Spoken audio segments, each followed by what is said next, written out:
السلام علیکم ورحمۃ اللہ وبرکاتہ۔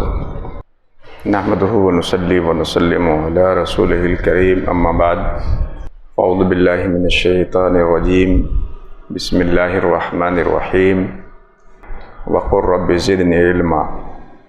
صدق اللہ العلی العظیم وبلغنا رسولہ النبی الامین الکریم، ونحن علی ذلک لمن الشاہدین والشاکرین والحمد للہ رب العالمین۔ گراں قدر اساتذہ، عزیز طلباء، سبھی لوگوں کے لیے خوشی کا موقع بھی ہے کہ ایک نئے تعلیمی سال کا آغاز کر رہے ہیں، اور اس کے ساتھ ساتھ اپنی کتاب حیات کا ایک مستقل صفحہ بھی شروع کر رہے ہیں۔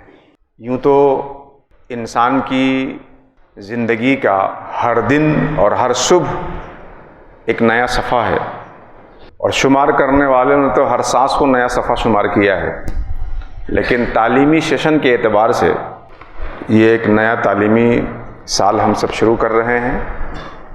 نئے پرانے بچے آ رہے ہیں، آ چکے ہیں، پورے ذوق، لگن، محنت اور شوق کے ساتھ، عزم اور حوصلے کے ساتھ اس نئے تعلیمی سال کا آغاز کریں۔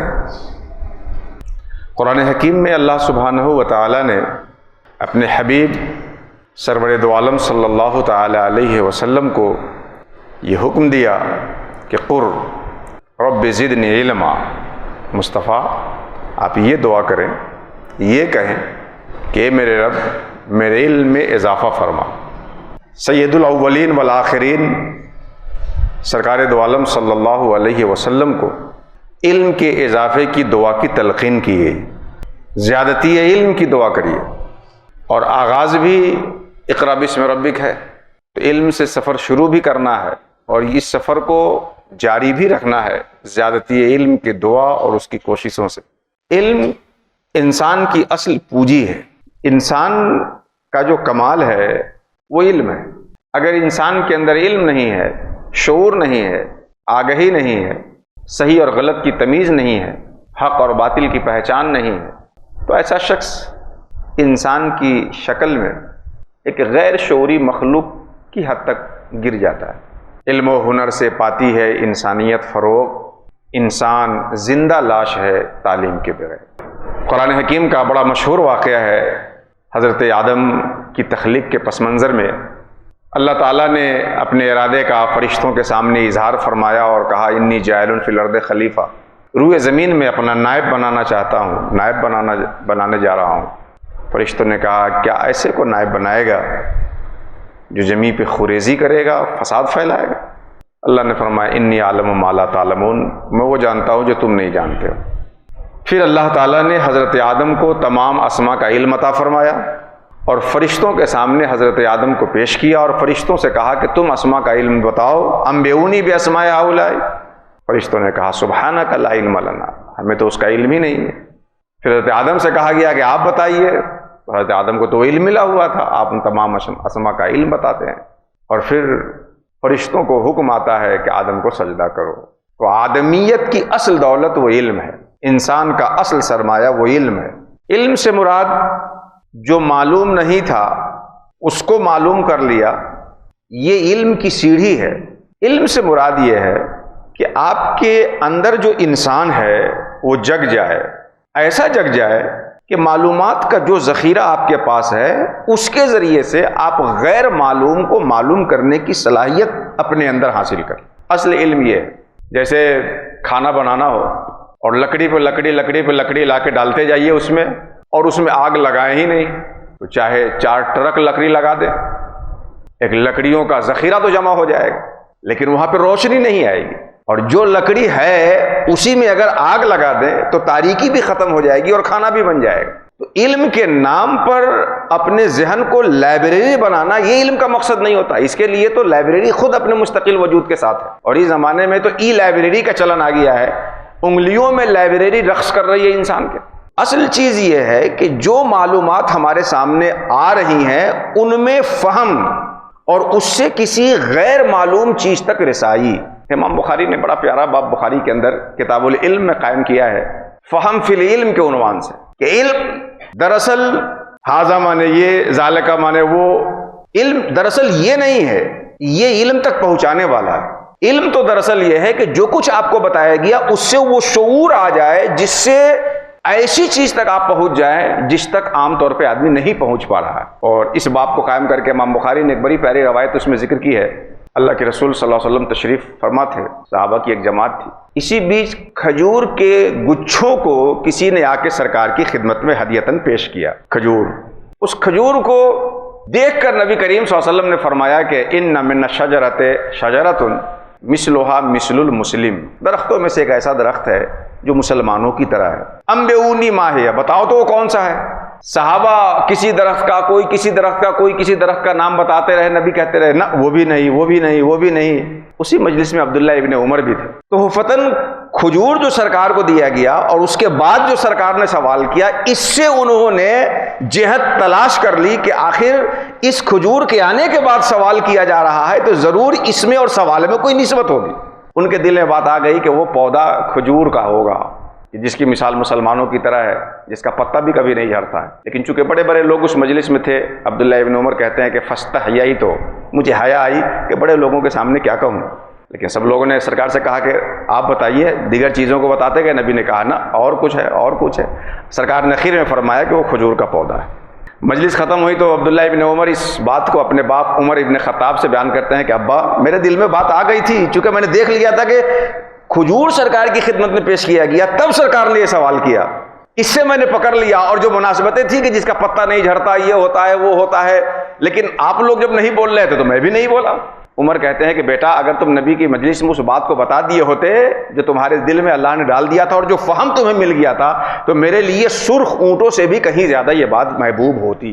امام بخاری نے اس باب کو قائم کر کے یہ بتایا کہ کھجور کے پھل کو دیکھ لینے کے بعد کھجور کے پودے اور مسلم کے بیچ کی جو مماثلت ہے اس تک پہنچ جانا، دراصل یہ ہے علم کا تقاضا اور علم کا کمال، جس کے لیے ہم ابتدا سے شروع کر کے وہاں تک پہنچتے ہیں۔ اسی لیے ماہرین علوم نے بھی علم کو نچوڑ کر کے اس کا خلاصہ جو بیان کیا ہے وہ 3C بیان کیا ہے۔ نمبر 1 سی فور کانفیڈینس۔ علم کا سب سے پہلا مرحلہ ہوتا ہے کانفیڈینس، خود اعتمادی۔ علم کے نام پر استاد جو کچھ طالب علم کے حوالے کر رہا ہے، پہلے استاذ کا دل اس کے اوپر مطمئن ہو۔ اگر استاذ کا دل ہی خود مطمئن نہیں ہے تو پڑھنے والے کا اس سے کیا اطمینان ہوگا؟ قرآن حکیم میں جو کہا گیا یؤمنون بالغیب، رسول کہہ دیں تو بغیر دیکھے بغیر سمجھے ایسا یقین کر لے جیسا یقین کسی کو دیکھنے کے بعد بھی نہ ہوتا ہو۔ یہ کانفیڈینس ہی کو حاصل کرنے کا ایک ذریعہ بتایا گیا کہ پہلے نبی کی ذات پہ یقین ہو جائے، پھر جو کچھ نبی کہیں گے اس میں کانفیڈینس اور یقین اور اعتماد کی کیفیت خود بخود منتقل ہوتی چلی جائے گی۔ علم کا پہلا مرحلہ ہے کانفیڈینس۔ دوسرا سی ہے کریٹیویٹی۔ جب کانفیڈینس آ جائے گا، آپ کے اندر خود اعتمادی آ جائے گی، تو اس سے کچھ نہ کچھ پیدا ہوگا، اس سے کچھ نہ کچھ نکلے گا، جس کو میں نے ابھی بخاری کی اس روایت کے تناظر میں بتایا کہ فہم فی العلم، جب علم اپنے کمال کے ساتھ آئے گا تو اس سے کوئی نئی چیز آئے گی۔ جیسے جال جب آپ کے ہاتھ میں دے دیا جائے تو اس سے ایک نئی چیز پرندوں کا، مچھلیوں کا شکار کرنے لگتے ہیں۔ تو علم میں کانفیڈینس وہ جال کی طرح ہے، اور اس سے مجہول کا شکار کرنا وہ کریٹیویٹی ہے کہ اس یقین سے کوئی چیز آپ حاصل کر پا رہے ہیں۔ اور تیسرا سی ہے علم کے باب میں کیریکٹر۔ کانفیڈینس، کریٹیویٹی اور کیریکٹر، اخلاق، یہ 3 چیز اگر ہے تو اس نے علم سے حصہ پایا ہے۔ اور اگر یہ 3 چیز نہیں ہے کسی کے اندر تو یہ ہو سکتا ہے کتابوں کا بستہ پیٹھ پہ اتنا لاد لیا ہو کہ کمر ٹیڑھی ہو گئی ہو۔ یہ بھی ہو سکتا ہے کہ اس کے والدین نے فیس کے نام پر اتنے پیسے چکائے ہوں کہ قرض کے تلے دب چکا ہو، لیکن علم سے اس کو صحیح معنوں میں حصہ نہیں ملا ہے۔ اللہ کا شکر ہے جامعہ عرفیہ جس ادارے کا آپ نے رخ کیا ہے، حضور داعی اسلام کی نگرانی میں ماہرین اساتذہ کی کوششوں سے ایک نئے نصاب کی تشکیل ہوئی جو قدیم مصلحتوں کو اپنے اندر اور جدید تقاضوں کو اپنے اندر سمیٹے ہوا ہے۔ بس ہم سب کو کوشش یہ کرنی ہے کہ وَلَلْآخِرَةُ خَيْرٌ لَكَ مِنَ الْأُولَىٰ، جس نبی کا مقام تھا، ان کی امت ہونے کے ناطے ہم اپنی زندگی میں تبدیلی لانے کی کوشش کریں اور ہر آنے والے دن کو پچھلے دن سے بہتر بنانے کی کوشش کریں۔ اگر ہمارا رزلٹ پچھلے سال کی جماعت میں 70% تھا تو اس بار ہمارا رزلٹ اس سے اوپر ہونا چاہیے۔ اس کا عہد کریں اور ابھی سے عہد کریں۔ جو پچھلے بار کسی سے کچھ کوتاہی ہو گئی، اس بار ہم ابھی سے چوکنا رہے کہ اس طرح کی کوتاہی ہماری زندگی میں نہ آ سکے۔ ایک بات میں آپ سے عرض کرنا چاہوں گا کہ یوں تو ہر انسان کی زندگی کا ایک ایک لمحہ نہایت قیمتی ہے، چاہے وہ بوڑھا ہو، جوان ہو، بچہ ہو، لیکن طالب علم پڑھنے کے زمانے کے جو اوقات ہوتے ہیں وہ انسان کے لیے حد درجہ قیمتی اس لیے ہو جاتے ہیں کہ تعلیم کے انہی اوقات پہ آپ کے شباب کا مدار ہے اور اسی پہ آپ کے بڑھاپے کا مدار ہوگا، اور اسی تربیت پہ آخرت کے نجات اور فلاح کا بھی مدار ہوتا ہے۔ اس لیے طالب علم کو چاہیے کہ وہ اپنے وقت کی حفاظت کرے، ایک نئے جوش، نئے جذبہ، نئے حوصلہ، نئی امنگ، نئے اڑان کے ساتھ شروع کرتے ہیں ہم لوگ، اور وقت کی حفاظت کی۔ ڈاکٹر چاہے جتنی قیمتی دوا مریض کو لکھ دے اور مریض پرہیز نہ کرے تو دوائیاں کارگر نہیں ہو پاتی۔ اساتذہ علم کا جو نور آپ کے سینوں میں بھرتے ہیں وہ ٹک نہیں پاتا ان وجوہات سے جو وجوہات علم کے خلاف ہیں۔ تو سب سے پہلے ہمیں اساتذہ سے اکتساب فیض کرنے کے ساتھ ساتھ جو چیزیں علم کو ہمارے سینے میں آنے کے بعد نکال دیتی ہے اسے بھی ہمیں بند کرنا ہوگا۔ ٹنکی پھٹی ہوئی ہے اور موٹر چالو ہے، جتنا پانی جا نہیں رہا ہے اس سے زیادہ پانی اس سے نکل جا رہا ہے۔ بڑی محنت کے ساتھ اساتذہ جو ہے پڑھا رہے ہیں، وہ علم ادھر سے آ رہا ہے ادھر سے نکل جا رہا ہے۔ تو ان بندھنوں کو ہمیں سدھارنا ہوگا، ان دراروں کو ہمیں بند کرنا ہوگا، ان سوراخوں کو ہمیں لیپنا ہوگا جہاں سے اساتذہ کا علم ہمارے اندر آتا ہے، رک نہیں پاتا، نکل جاتا ہے۔ اس کے لیے سب سے پہلی چیز وقت کی حفاظت ہے، اور وقت کی حفاظت میں پچھلے سال رائے مشورہ اس بات پہ کی گئی تھی، اب جس حد تک یہ بات پہنچی ہو آپ کے علم میں یہ بات لائی جائے گی کہ موبائل کا استعمال، بیجا استعمال، یہ ہمارے تعلیمی نظام کو شدید چوٹ پہنچا رہا ہے۔ اسی لیے دنیا کے ترقی یافتہ ممالک کئی ایسے ہیں جنہوں نے اپنے ملک کے اندر 18 سال 16 سال سے کم بچوں کے لیے موبائل کے استعمال کو محدود کیا ہے یا بند کر دیا ہے۔ موبائل اس زمانے کی ضرورت کا حصہ بن گیا ہوا ہے، اس کو بقدر ضرورت استعمال کریں، لیکن صورتحال موبائل کی یہ ہوتی ہے کہ جیسے کھجلی کسی کو ہو جائے، ایک مرتبہ ہاتھ وہاں پہنچ جائے دھوکے سے بھی، اس کے بعد وہ جب تک نوچتے نوچتے وہاں سے خون نہیں نکال دیتا ہے اور لہر اور سوزش اندر سے نہ ہونے لگے تب تک ہاتھ نہیں رکتا ہے۔ بالکل یہی معاملہ موبائل کا ہے۔ وہ جب آپ لیں گے نا تو بس ارے دیکھ لے تھوڑا سا، اور اس کے بعد جب تک آپ کی پوری قوت آخذہ کو، کیچنگ پاور کو جب تک وہ سلب نہیں کر دیتا ہے، آپ کو تھکا نہیں دیتا ہے، تب تک آپ اس کو چھوڑنے والے نہیں ہوتے۔ تو یوں کہنے کو 10 منٹ 15 منٹ 20 منٹ دیتے، لیکن آپ کی جو کیچنگ پاور ہوتی ہے اتنے دیر میں وہ پورا سلب کر لیتا ہے، پھر گھنٹوں کے لیے آپ مزمحل ہو جاتے ہیں اور آپ کا ذہن تھک چکا ہوتا ہے۔ موبائل کو محدود استعمال کریں۔ ماں باپ سے بات کرنی ہو، بھائی پہلے جب موبائل کا سسٹم نہیں تھا تو لوگ کیسے زندہ رہتے تھے؟ مان لیجئے کہ پڑھنے کے زمانے میں 24 گھنٹے میں سے 1 گھنٹہ آپ کو گھومنے ٹہلنے کے لیے ملا ہے، اس میں بات چیت کر لیجئے والدین سے، لیکن 23 گھنٹہ کوشش کیجئے کہ موبائل سے دوری بنائیے۔ ایک مرتبہ ٹک سے کوئی میسج موبائل پہ اگر بجا اور آپ کی توجہ ادھر گئی تو 20 منٹ تک کے لیے آپ کا ذہن پڑھائی سے ہٹ گیا، کم سے کم 20 منٹ کے لیے ماہرین کا ماننا ہے۔ موبائل رکھے ہوئے ہیں، آپ مطالعے میں غرق تھے، کسی بحث میں ڈوبے ہوئے تھے، ٹک سے کوئی میسج اس پہ آیا، صرف آپ ٹک سے مارنے کے بعد ادھر دیکھے، پڑھ لیجئے، تب تو اس میں خوشی اور غم کا جو اثر ہوگا وہ 20 منٹ نہیں، کبھی کبھی تو وہ مہینوں تک جا سکتا ہے، لیکن یہ ٹک سے جو آپ کو میسج نے ادھر سے کھینچا ہے تو گہرائی میں جانے میں گھنٹوں لگے ہوئے ہوں گے، لیکن کھینچنے میں وہ آپ کو فوراً کھینچ دے گا اور 20 منٹ تک کم سے کم اس کا اثر ہے۔ اور یہ نیچر سے بھی میل کھاتا ہے، کیونکہ سورج جب نکلتا ہے تو 20 منٹ کے بعد اپنے حالت سے دوسری حالت میں جاتا ہے۔ تو ان چیزوں سے موبائل جو ہے نا ہمارے وقت کو ضائع کرتا ہے۔